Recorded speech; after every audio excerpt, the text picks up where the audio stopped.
എന്തൊരു വിധിയാണിത്!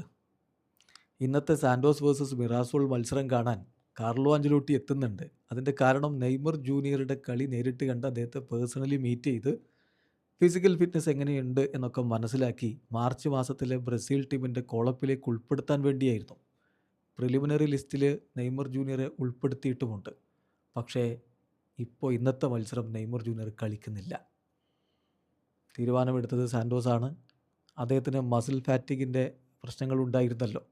1-2 ദിവസം ട്രെയിനിങ് ഒന്നും നടത്തിയിട്ടില്ല. അപ്പോൾ അത്തരം ഒരു സാഹചര്യത്തിൽ ഈ കളിക്ക് 100% റെഡിയല്ല എന്ന് മനസ്സിലാക്കിക്കൊണ്ടാണ് കോച്ച് വൊയ്വോഡ അദ്ദേഹത്തെ ഇന്നത്തെ മത്സരം കളിപ്പിക്കണ്ട എന്ന് തീരുമാനിച്ചിരിക്കുന്നത്. തീർച്ചയായിട്ടും ബ്രസീൽ ടീമിൻ്റെ കോളപ്പിനെ ഇത് ബാധിക്കുമെന്നാണ് ബ്രസീലിൽ നിന്നുള്ള മാധ്യമങ്ങൾ, ഗ്ലോബോ അടക്കമുള്ളവർ റിപ്പോർട്ട് ചെയ്യുന്നത്. കാരണം ഇതിനർത്ഥം നെയ്മർ ഇപ്പോഴും ഫിസിക്കലി 100% ഫിറ്റല്ല. 2-3 മത്സരങ്ങൾ അടുപ്പിച്ച് കളിക്കാൻ പറ്റാത്ത ഒരു സ്ഥിതിവിശേഷത്തിലാണ്. മസിൽ പ്രശ്നങ്ങൾ അദ്ദേഹത്തിനുണ്ട് എന്നതാണ് ഇതിൽ നിന്ന് വ്യക്തമാവുന്നത്. എങ്കിലും CBF ഇതിൽ നിരാശരാണ്. പക്ഷേ പൂർണ്ണമായും പ്രതീക്ഷ കൈവിടുന്നില്ല.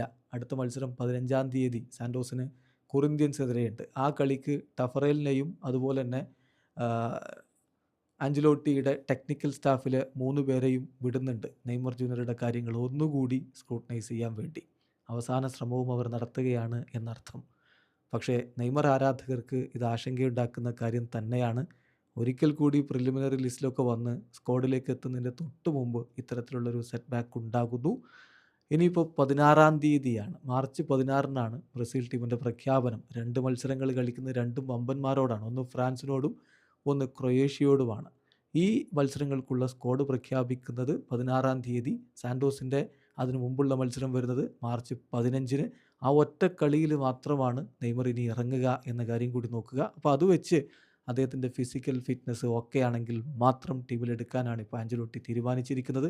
ആശങ്കയുണ്ട് എന്നർത്ഥം. വേൾഡ് കപ്പിന് തൊട്ട് മുമ്പുള്ള ഏറ്റവും പ്രധാനപ്പെട്ട ഒരു കോളപ്പ് എന്നുള്ള നിലക്ക് ഇത് മിസ്സായാൽ വേൾഡ് കപ്പ് സാധ്യതയ്ക്ക് പോലും വലിയ തിരിച്ചടിയാകും. തീർച്ചയായും നെയ്മർ ആരാധകരുടെ ആ മനോനില ഇതാണ്. എന്തൊരു വിധിയാണിത്!